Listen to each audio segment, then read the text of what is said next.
안녕하십니까. 강원도지사 최문순입니다. 이 소통관에 처음 와봤는데요. 아주 깨끗하고 넓고 이렇게 잘 지어진 것 같습니다. 네, 이렇게 소통이 잘 되는 공간이 될 수 있기를 기대합니다. 저 사람이 강원도에서 감자 팔던 사람인데 왜 왔을까? 오늘은 뭘 팔러 왔을까 아마 궁금하실 것 같은데요. 오늘은 제 자신을 팔러 왔습니다. 제가 가진 정치 철학, 신념 그리고 사상, 정책을 잘 들어봐 주시고 살 것인지 말 것인지 결정해 주시기 바랍니다. 웬만하면 좀 많이 사주셨으면 고맙겠습니다. 조금 아까 존경하는 허영 의원님께서도 말씀이 있으셨지만 지금까지는 제가 강원도 완판남으로 불렸었는데 오늘부터는 지금 이 순간부터는 대한민국 완판남으로 불러주시면 고맙겠습니다. 이때 완판남이란 완전히 판을 바꿀 남자, 이런 뜻이 되겠습니다. 지금 우리나라가 겪고 있는 문제가 작은 정책들로는 잘 해결되지 않는다고 봐서 완전히 판을 바꿔야 된다라고 해서 대한민국 완판남을 자처하고 나왔습니다. 국민 여러분들께 출마 보고를 해 올리도록 하겠습니다. 출마 보고의 제목은 분노하라입니다. 청년들이 울고 있습니다. 울음소리가 들린 지는 이미 오래됐습니다. 취직을 하려면 100통의 자기소개서를 쓴다고 들었습니다. 어렵게 취직을 해도 비정규직이라고 합니다. 월급은 적고 근무 시간은 깁니다. 월급을 받아 집세로 다 냅니다. 이 직장, 저 직장을 옮겨 다닙니다. 결혼할 상대가 있어도 엄두를 내지 못합니다. 전혀 새로운 얘기들이 아닙니다. 제가 속한 민주당은 최근 서울시장, 부산시장 선거에서 참패했습니다. 왜 참패했는가? 국민 여러분들께서 우리 당에 분노하셨기 때문입니다. 특히 젊은 청년들의 분노가 컸습니다. 왜 분노했는가? 국민 여러분들께서 우리 당에 부여해 주신 임무를 완수하지 못했기 때문입니다. 무슨 임무를 부여하셨는가? 불공정, 불평등, 빈부격차를 없애라. 특히 청년들이 살아갈 수 있는 사회를 만들어라. 이런 임무를 주셨습니다. 우리가 해내지 못했습니다. 너무나 죄송합니다. 송구스럽기 짝이 없습니다. 그러면 이제 어떻게 할 것인가? 저는 도지사직을 수행하면서 불공정, 불평등, 빈부격차의 문제가 왜 이렇게 해결되지 않는가를 고민해 왔습니다. 제가 내린 결론은 신자유주의였습니다. 나라의 전체 구조가 신자유주의적 구조로 돼 있었던 것입니다. 돈과 권력이 집중되는 구조로 돼 있는 것입니다. 신자유주의는 거대한 사기극이었습니다. 승자 독식, 이익 독점, 시장 만능, 복지 축소, 고용 축소, 비정규직의 확대, 외주화가 나라를 휩쓸었습니다. IMF 이후 20년이 넘는 시간 동안 이런 구조가 단단히 고착됐습니다. 피해자들이 생겼습니다. 세대별로는 청년들, 공간별로는 지방, 고용 형태별로는 실업자, 비정규직들입니다. 중소기업들, 소상공인들도 마찬가지로 어렵습니다. 간혹 을들끼리의 전쟁이 벌어지는 것을 볼 수 있습니다. 최근 예전에 보지 못했던 사회 현상들이 있습니다. 페미니즘 논쟁, 혐오 현상과 같은 것들입니다. 그 뿌리는 삶의 어려움입니다. 공동체가 흔들리고 있습니다. 큰 걱정이 아닐 수 없습니다. 빈부격차를 해결해야 합니다.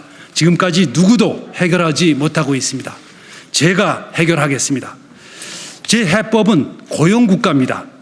고용 문제를 해결하는 것이 빈부격차를 줄이는 가장 빠른 길입니다. 대한민국이 고용 중심 국가로 변모해야 합니다. 청년들 취직을 정부, 기업이 함께 책임져야 합니다. 저는 이 정책을 취직 사회 책임제라고 명명했습니다.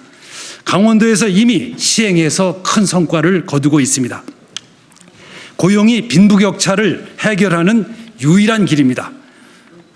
복지나 수당, 지원금으로는 빈부격차를 해소할 수 없습니다. 두 번째 공약은 청년 국가입니다. 청년들이 돈 때문에 삶의 희망을 포기하게 해서는 안 됩니다. 예를 들어 대학 등록금을 내지 않도록 해야 합니다. 아기들은 나라가 키워야 합니다. 그래야 젊은 국가를 만들 수 있습니다. 세 번째는 분권 국가입니다. 지방은 불공정, 불평등, 빈부격차의 최대 피해자입니다. 소멸의 위기에까지 내몰리고 있습니다. 특단의 대책이 마련돼야 합니다. 예를 들어 기업 본사들 지역으로 이전하도록 해야 합니다. 지역에 본사를 둔 기업들 법인세를 깎아줘야 합니다.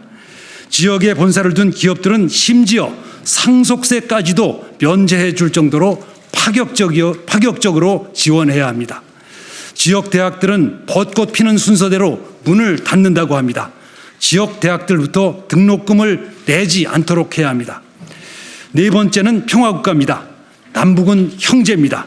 남북관계를 규정하는 새 정책으로 형제 정책을 준비했습니다.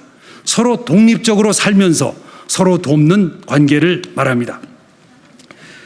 잠깐 소개를 드리자면 제가 오늘 메고 나온 넥타이가 2011년 남아공 더반에서 평창 동계올림픽을 주최할 때 메고 갔던 넥타이가 되겠습니다. 오늘은 2024 강원 청소년 동계올림픽이 3년 후에 열리게 되는데 이것을 남북이 공동으로 개최할 수 있었으면 좋겠다는 염원으로 이 넥타이를 메고 나왔습니다.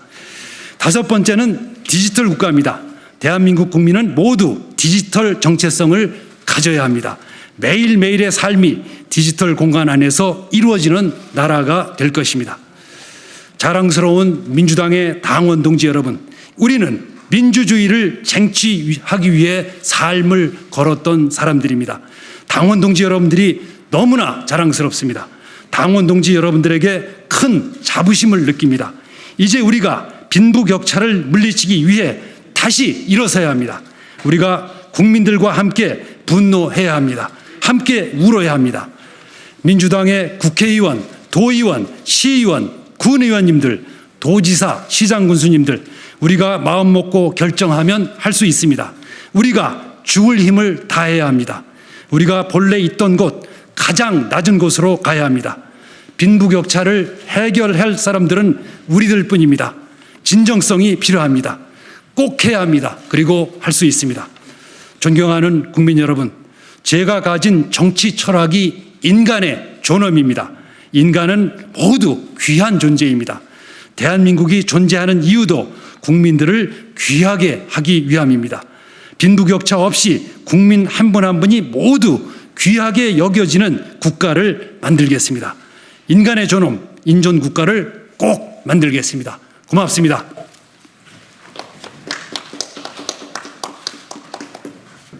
최문순 후보께서 이제 대선 후보 경선에 임하면서 전국을 열심히 뛰어다니겠다라는 이런 각오로 파란 운동화를 신는 그런 시간을 좀 갖도록 하겠습니다. 앞으로 좀 가져다 주시죠.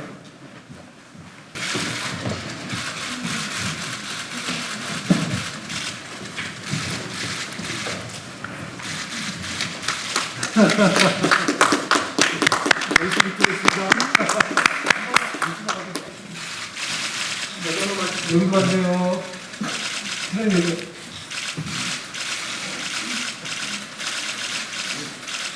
이쪽에다 가세요. 네, 고맙습니다.